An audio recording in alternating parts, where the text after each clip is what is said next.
What's up guys, Higgs here and welcome back to the channel. Yesterday Valve released a surprise update, and that is that we have some new hardware entering the market, and in turn Valve is giving us a console we didn't know we needed up until now. I just said console, Valve was saying it's still a PC, but I just think it's a mixture of both, and I think there's a massive gap for the Steam Machine. I'm laughing. I just love that name, the Steam Machine. I think there's a massive gap in the market for that. So yesterday, the Valve X page posted this update on screen now, announcing the new Steam hardware coming in 2026. We've got the Steam controller, which is a beast. We're going to take a closer look at it anyway. The Steam Machine and the Steam Frame, which is their own version of a VR headset, so they're entering the market there. That one, I don't know if that's going to do too well or not. And then underneath, they got Watch Our Jazzy announcement video and wish list below. It was a bit of a quirky video, I must say.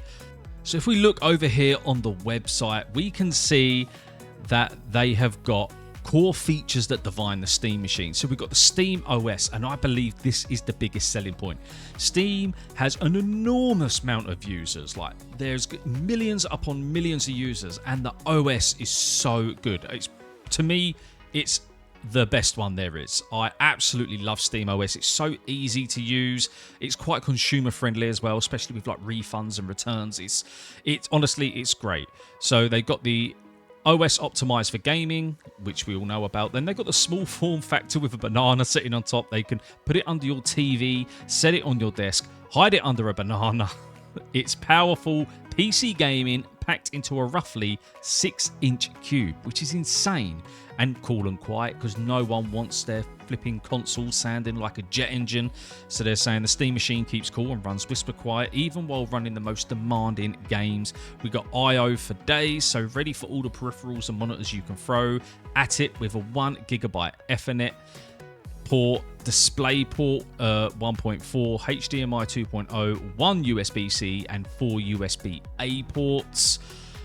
Yeah, like, I wish there was more USB-C, but hey, we got the 4K gaming at 60 FPS with FSR, thanks to a discrete semi-custom AMD desktop class. But storage, so available in 2 storage sizes. We've got 512 gig and a 2 terabyte, which is massive. Both come with expendable storage via micro SD, which is great. Then we've got the connectivity, 2x2 Wi-Fi 6E plus Bluetooth 5.3 with a dedicated antenna. Another great little feature on this. Steam's controller wireless adapter is built right into Steam Machine for direct pairing. And no giant brick for power. Steam Machine power supply is built right in, and that's great. And as we can see here on this little video, you can even customize it with different faceplates, and I absolutely love it. The fact that you're going to be able to interchange and get it looking how you want it to look. A nice little feature for the users that really want to lean into that and make it look snazzy. Right, so under here we got the Steam Machine verified. So like with Steam Deck, you get Deck verified. This is going to be no different. So it runs Steam OS. Steam Machine runs Valve's gaming first operating system. Steam OS is designed to provide a plug-in and play user experience while keeping the power and flexibility of a PC. Experience Steam OS in the same way as other Steam hardware like Steam Deck and Steam Frame. We are expanding our verified program to include ratings for Steam Machine so customers can understand how their games will run. And I do love that on the Steam Deck. We just got my boy a Steam Deck, and it is just nice having that little check mark or symbol saying, yep, this game is verified for Steam Deck, so you know you're not going to have any problems at all. And they do clarify it as a PC, and it's a PC. There's been so much discussion on social media, but who am I to argue with the very people that are making this console, this PC? I'm just going to call it a hybrid, because that's what it is. So they say, yes, Steam Machine is optimized for gaming, but it's still your PC. You can install your own apps or even have another operating system. Linux, I mean, everyone prefers that. As long as it isn't Windows, if I'm being honest, I'm pretty easygoing. So who are we to tell you how to use your computer? I love it. And it's got Steam Machine plays well wherever Steam is. So you've got made for Steam controller, great for streaming, which is a big key here. So with enough horsepower to take on the most demanding games, Steam Machine is the perfect host PC for streaming to other devices.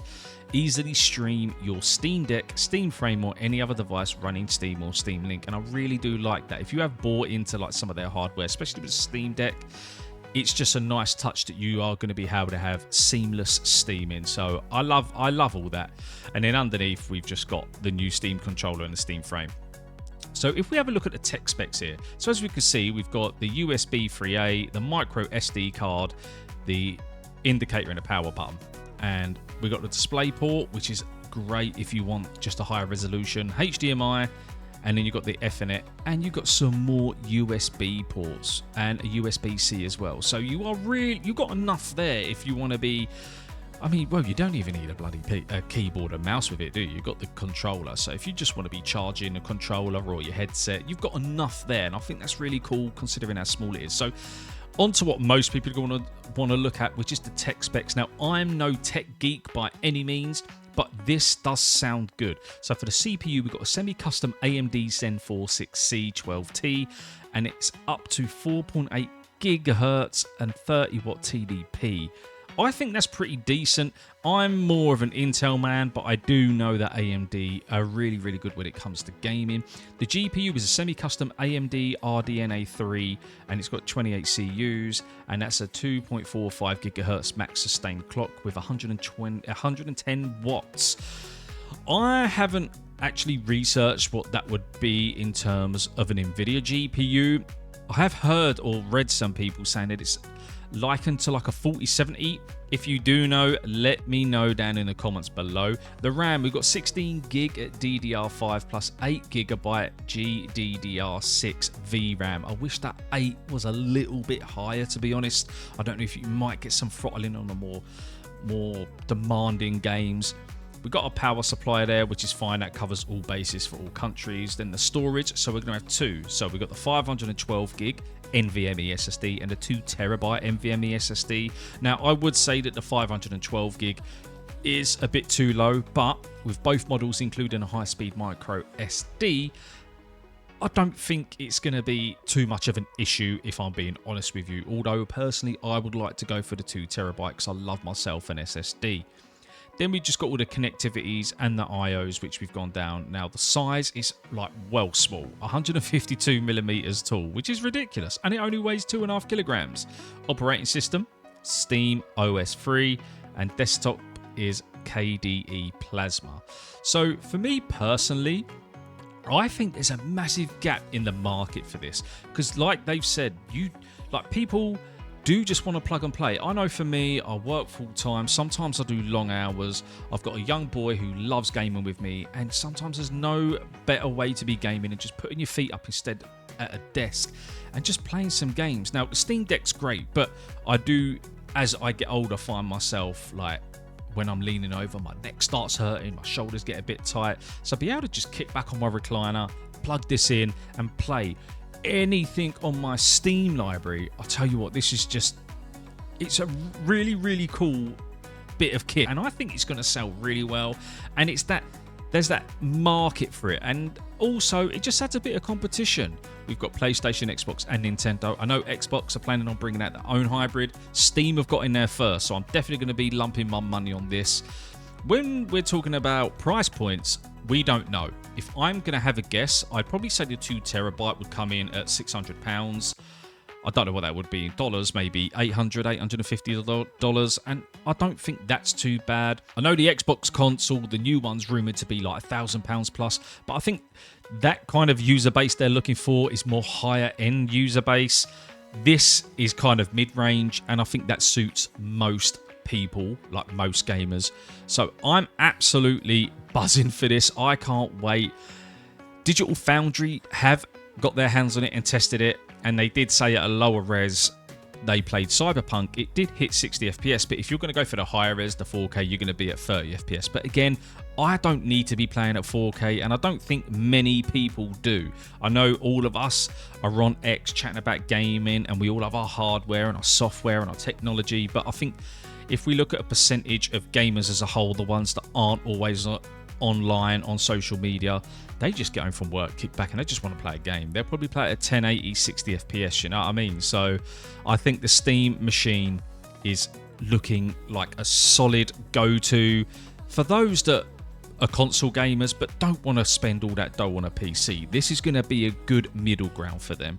And then we're going to have a look at the bloody Steam controller. You're going to need like Andre the Giant hands for this. I mean, look at that bad boy. That is some beefy ass controller, isn't it? So yeah, I mean, them touchpads in the middle. For me, I don't have massive hands, but I'm like, oh, I'm probably going to struggle holding that maybe. So plug and play with the Steam controller puck. One puck, two jobs. It's a wireless transmitter that provides a fast, stable connection for your Steam controller. It's also a charging station connecting to your controller magnetically with a satisfying click. So prefer using Bluetooth or USB, Steam controller supports those too. So we've got next generation magnetic thumbsticks. Hopefully we don't get no stick drift on these like the dreaded PlayStation controllers. So Steam controller comes with magnetic thumbsticks using TMR technology designed for improved feel, responsiveness and long-term reliability. They also support capacitive touch to enable motion controls, high definition rumble, and we've got the grip enabled gyro at the back there, which is going to come in handy. And you've got your little trigger points either side as well, which I have to say, yeah, it's nice to have a bit of grip because sometimes in those heated moments your palms do get a little bit sweaty, don't they? So look, it's also got motion control, so aim more naturally with gyro, capacitive touch thumbsticks, and the new grip sense feature to achieve even more precision. Look, I like this. It is a bit bulky, but the fact you've got your Steam button as well, so you can go straight into your library. It's all about making it nice and easy to use for the consumer. And like I say, if you watch the video here in some of these hands, it is doable, but that middle bit with the two touchpads, I don't know, just makes it look a bit weird if I'm being honest with you. But look, at the end of the day, they've got a nice controller for us to use seamlessly with the Steam machine. So it's a win-win in my book. But overall, I think this is a good thing.